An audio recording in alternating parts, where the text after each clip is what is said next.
Tanks have been particular victims of the Ukraine war. Putin entered the conflict knowing that he had a massive advantage over Ukraine in the tank game.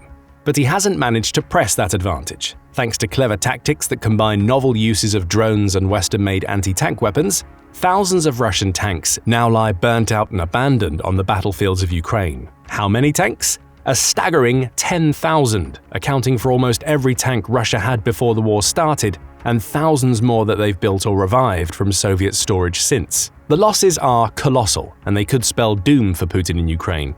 In this video, we dig into the scale of Russia's tank losses, as well as why they're happening and what impact these losses have had on Russia's approach to war. We start with the 10,000 figure. On January 4, 2025, Times Radio interviewed Robert Fox, the defense editor of the British newspaper The London Standard. Fox has been keeping a close eye on the Ukraine war for reporting purposes. He points out the precise problem Russia has with its tanks. When you look to barrels, by that I mean heavy caliber barrels for tanks and artillery, Russia is finding it very difficult to keep up. They're just about to hit the 10,000 mark of main battle tanks that have been lost since February 2022. That's a massive number. In its report on the 10,000 lost tanks, United 24 Media points out that Russia's losses are so extreme that Ukraine now has a tank advantage in some pockets of the front lines. Superior Ukrainian tanks have played their part in creating this advantage. Forbes reports that one Russian military blogger noted that Russia's tanks can only operate from covered positions because of how well Ukraine is doing at destroying those that come out into the open with drones and anti-tank weapons.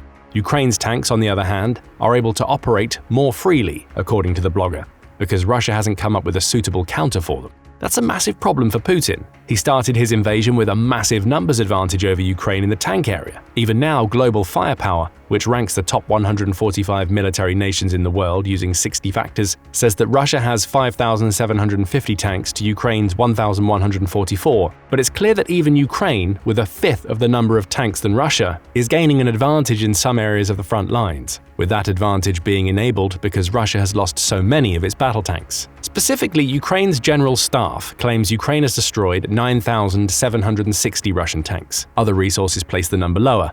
Oryx, which is an independent tracking organization that uses open sources to collate its data, says that the number is 3,690, but Oryx only has access to confirmed tank kills, meaning there are likely many more littering the battlefields of Ukraine that have either never been photographed or have been recovered or completely destroyed before more evidence could be collected. Whether it's nearly 10,000 or 3,690, this is devastating news for Putin. And it brings us to an important question. Why has Russia lost so many of its tanks in Ukraine? We've touched on some of the reasons already: drones and anti-tank weapons. The BBC specifically points to the Javelin anti-tank missiles that Ukraine has received from the United States as massive damage deliverers. Ukraine got its hands on around 2,000 of these missiles at the start of the war and has since received at least 2,000 more, with each of those missiles being capable of taking out a tank. Javelins are especially powerful because of their double warhead design. When used to attack a Russian tank with reactive armor, which typically forces an incoming missile to explode before it reaches the tank's main hull or turret, the Javelin has the perfect countermeasures. It descends on the Russian tank from the top, rather than approaching via the side, meaning it targets the less armored turret area. And its two warheads allow these missiles to trigger a Russian tank's reactive armor via the first warhead, allowing the penetrative second warhead to bypass that armor and penetrate the tank itself. The result is usually a devastated Russian tank. Ukraine has other weapons on top of these javelins, such as the 3,600 next-generation light anti-tank weapons or NLAWs, received from the United Kingdom and other European partners. Similar to javelins, these weapons attack Russian tanks from above, exploding as they pass over.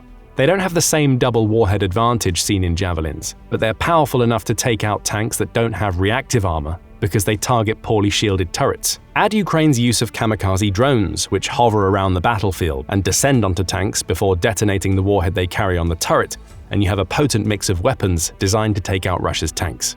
That mixture was clearly intentional. Ukraine and the West knew that Putin would rely upon his tanks to create a ground-based advantage during the invasion, and have stocked up on weapons to counter them since the beginning of the war.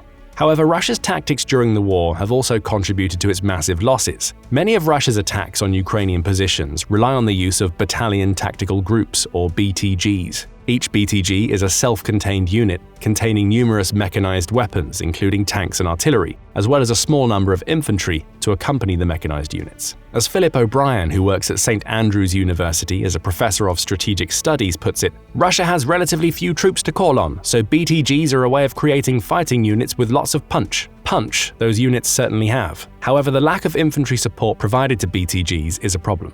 The units are designed to offer as much firepower as possible, but as O'Brien points out, they have very little protection in terms of infantry personnel to escort them and to retaliate if the armored column comes under attack. That's exactly what happens when Ukraine deploys its drones, NLAWs, and javelins, with the tanks in Russia's BTGs being exposed to all three weapons due to their lack of infantry support. O'Brien likens these BTGs to boxers who have a great right hook and a glass jaw. If the BTG hits, then it hits hard. But increasingly, Ukraine has managed to repel Russia's BTGs before they ever get in range to land a shot, with the result being even more tank losses for Russia. A lack of Russian air patrols only compounds the problem, because that means the BTGs have no early warning system in place to identify incoming threats. By the time Ukraine's drones and missiles reach these mechanized units, it's often already too late for them to do anything about it. There's also a non-battlefield factor in these 10,000 tank losses that we haven't yet covered. Putin seems to have accepted the losses as a cost for keeping his war going. That's according to Canada's CBC news agency, which points out that Putin has continued to send tanks to the front lines despite the now obvious vulnerabilities they have.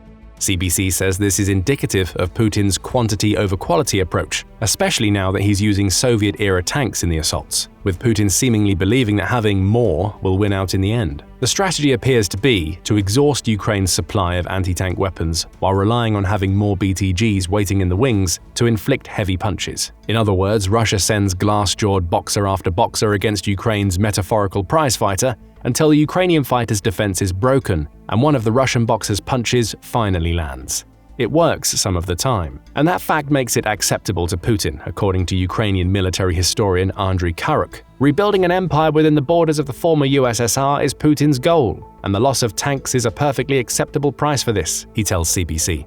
Nick Reynolds of the Royal United Services Institute also points out that Russia has a lot of tanks left from overspending on defense during the Soviet era. While those tanks are far less effective against Ukraine's weaponry than Russia's modern tanks, the quantity over quality approach Putin is taking means he's more than willing to use them, even if it's just as cannon fodder to exhaust Ukraine's supplies. But still, 10,000 tanks. Even with Putin being willing to burn through as many of Russia's tanks as it takes to defeat Ukraine, that is a staggering number. It's also a number that's causing more problems than it's solving for Russia's military, problems that are going to be increasingly difficult to overcome as even more of Russia's tanks get destroyed. What are those problems? There's the manpower issue for one. Russia's failure to supply its BTG units with adequate numbers of infantry is indicative of a country that's already struggling on the manpower front. Ukraine has already killed, injured, or captured 812,670 of Russia's soldiers, per the country's Ministry of Finance on January 15th.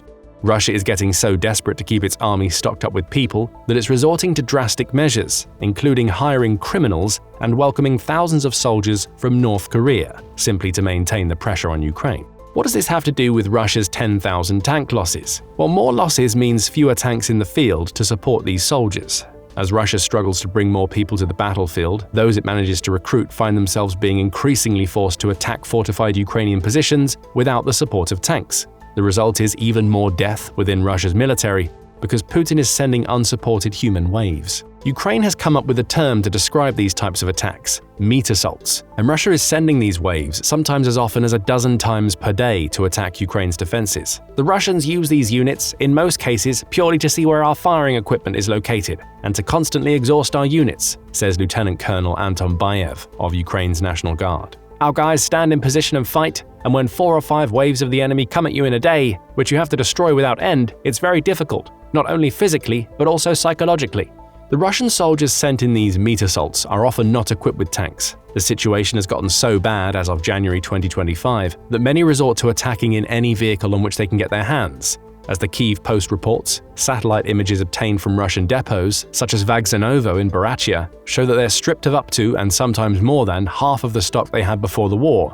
there's a clear shortage of Russian tanks, and that's leading to Russian troops relying on the likes of quad bikes, motorcycles, buggies, and even civilian cars to attack Ukraine, all unarmored vehicles that are easily destroyed by explosives, so you get a vicious cycle. More tank losses leads to Russia relying heavily on meat assaults, which results in the deaths of even more soldiers. When Russia does deploy tanks, they're often quickly destroyed by Ukraine's anti-tank weaponry, leaving even less protection for the infantry, which then suffer casualties at an even higher rate, and so on.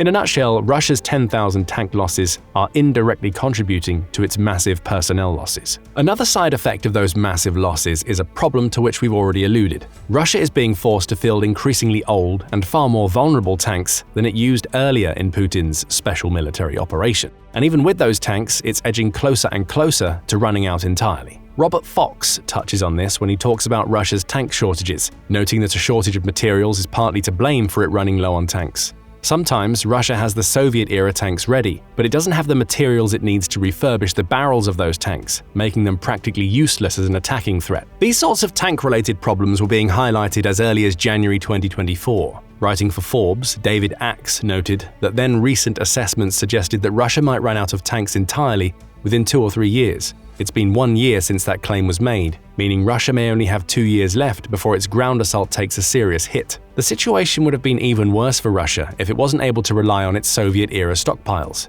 Axe says Russia would have only had 368 tanks left were it not for a combination of having those stockpiles and Putin's conversion of Russia's economy into one focused almost solely on the Ukraine war. Of course, Russia claims to be replacing its tanks at close to the rate that it's losing them. Back in February 2024, the Kremlin claimed to have delivered around 1,000 to 1,500 tanks into service. Henry Boyd of the International Institute for Strategic Studies says that figure was likely accurate, only with one big caveat. Only around 200 of these were newly built. The rest were barely refurbished Soviet-era tanks that offer minimal defenses against Ukrainian weaponry that has already proven itself extremely effective against Russia's more modern tanks. Moscow has been able to trade quality for quantity by pulling thousands of older tanks out of storage at a rate that may at times have reached 90 tanks per month. Again, it's Putin's quantity versus quality approach at play.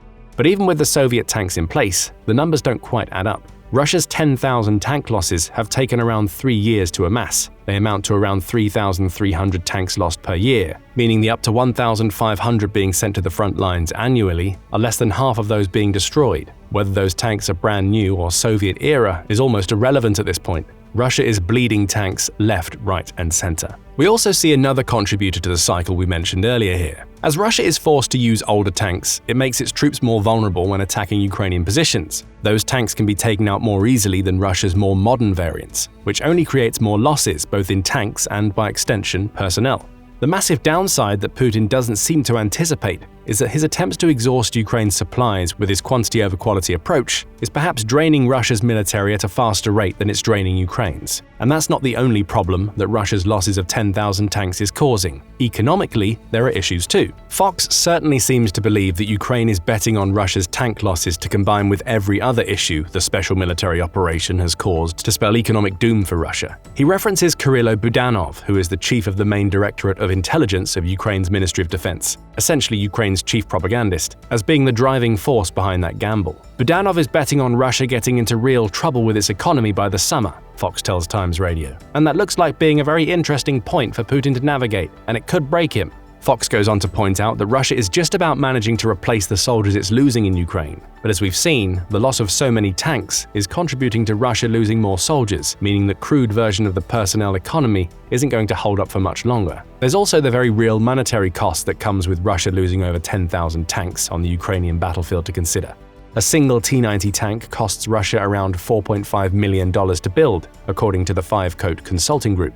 The cost to purchase reduces for each earlier generation of Russian tank. A T-80 costs about $3 million, a T-72 is $1.2 million, and a T-64 costs $1.1 million, according to the group. Now, we don't have exact numbers in terms of which tanks Russia is focusing on with its replenishment efforts, but we do know that it's supposedly building around 1,500 tanks per year. If we use the average of these four figures, roughly 2.45 million, and multiply that by 1,500 tanks, we get an annual cost of $3.675 billion.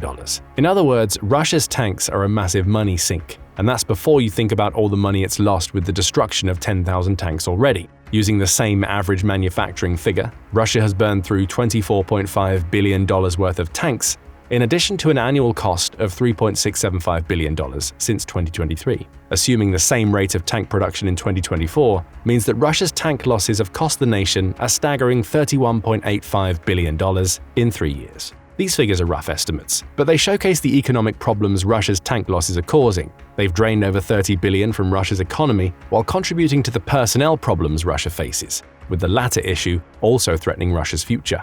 Times Radio points out that Russia already recognizes that it needs to find ways to bring down the long-term costs of Putin's special military operation. It's already taking some measures, such as refusing to pay criminals who enlist in Russia's military the one-time enlistment bonus that all other recruits get.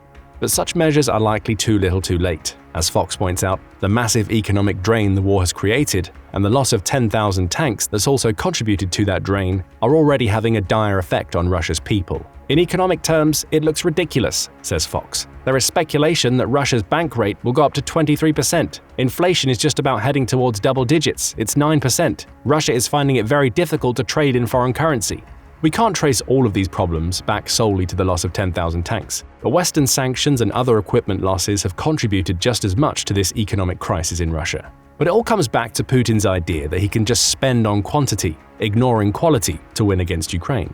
That results in things like over $3 billion per year being wasted on tanks that clearly seem to serve little more purpose than to be destroyed in Ukraine. This is a total command economy run by a dictatorship, Fox adds. How much can it cover up? How much can it operate in complete contempt of its consumers, of its civilian population, which are beginning increasingly to have a miserable time? These are good questions, and it's unlikely that Putin has the answers. Instead, he will probably pour even more money into replacing Russia's 10,000 lost tanks, both during the war and upon its conclusion, which will only add to the problems Russia's people face. And he almost has to do so at this point because Donald Trump has once again ascended to the office of the United States president.